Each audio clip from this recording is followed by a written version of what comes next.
You read the title. Where did it start though? How did it go? What does this mean now? That's what we're chatting about today. Last year was an interesting one for me. I was dealing with a lot of inner lacks, shall we say, changes in my environment, trying to figure out adulting and how to balance the different areas of my life.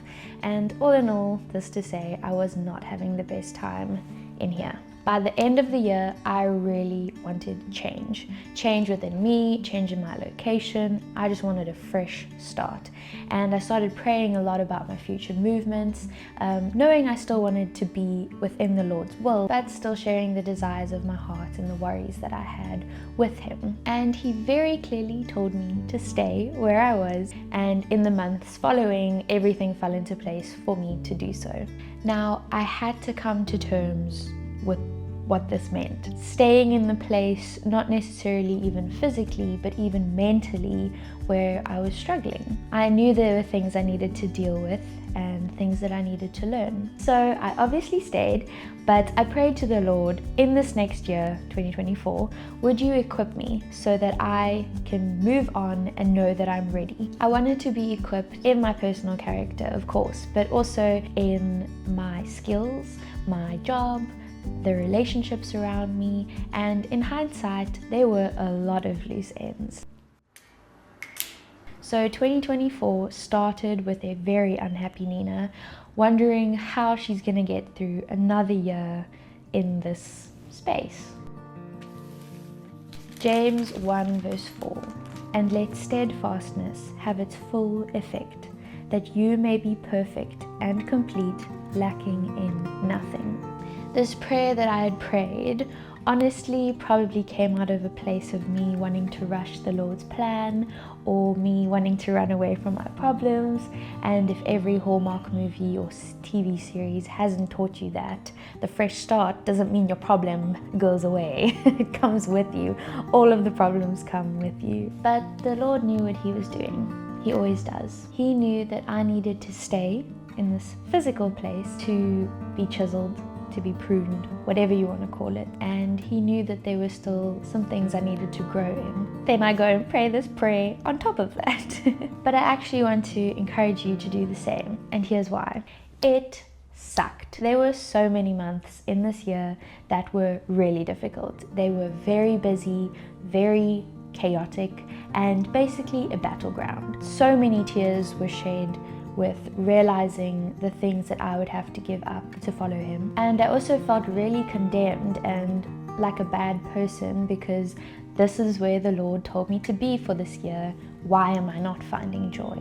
And I had a real taste of burnout and depression. I had days where I would wonder if this is it, and if it is it worth it? Here are 2 excerpts of my journal when I was in the thick of these difficult times. And I hope you could maybe relate, or maybe just understand even more where I'm coming from. I'm going crazy again.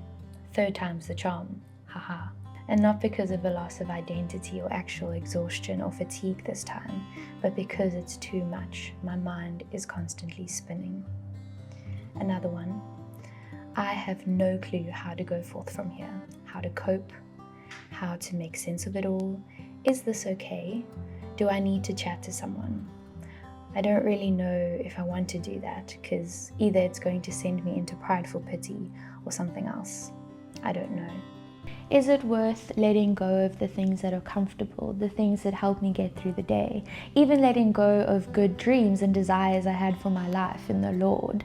Do I want to fight for this? Is there more?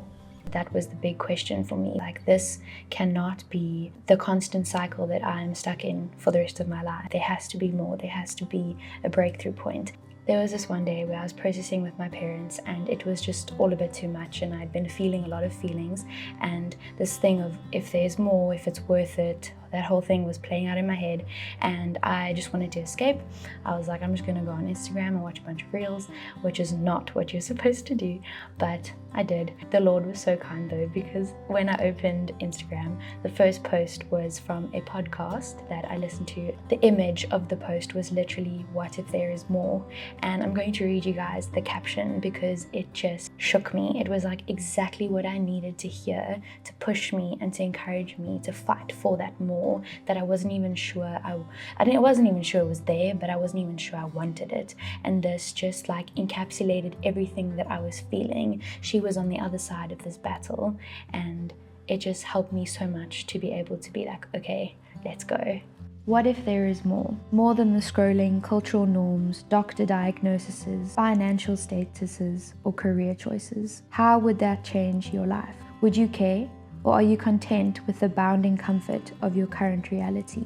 There is definitely a cost that comes with the more. A cost that is more uncomfortable than not. Requires intentionality, getting over yourself quite a bit, and discipline. However, it has left me more free and purposeful than I have ever been in my entire life. Draw near to me, and I will draw near to you. I have come to give you life, and that you may have it more abundantly. Now to him who is able to do exceedingly abundantly above all that we ask or think, according to the power that works in us. The thing I have learned is that anything I have held at great value in my life, whether it was dreams, relationships, time, or job aspirations, all ended up measuring to nothing. In fact, the more the Lord, through his grace and love for me, has revealed the more to me, the more I have realized his way, his dreams, his promises are far better than anything I could have ever imagined.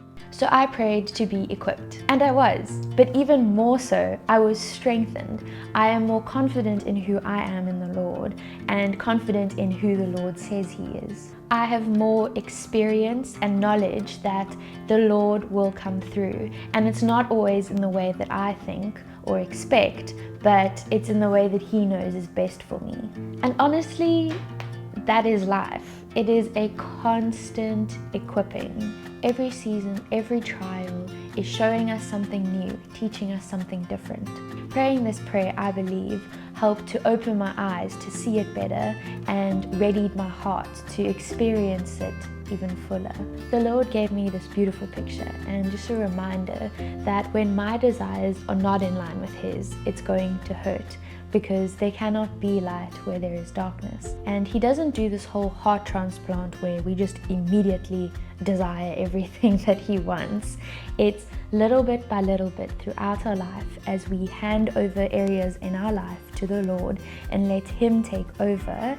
It's like he's coming into our heart and carving out those areas, taking out the flesh and putting back in his divine potty filler, is the words I got. And so my hope and my goal is that at the end of my life, my heart won't even be recognized by scientists and doctors, that I would have been so equipped and changed that my heart looks completely different, that it's made of a completely different substance.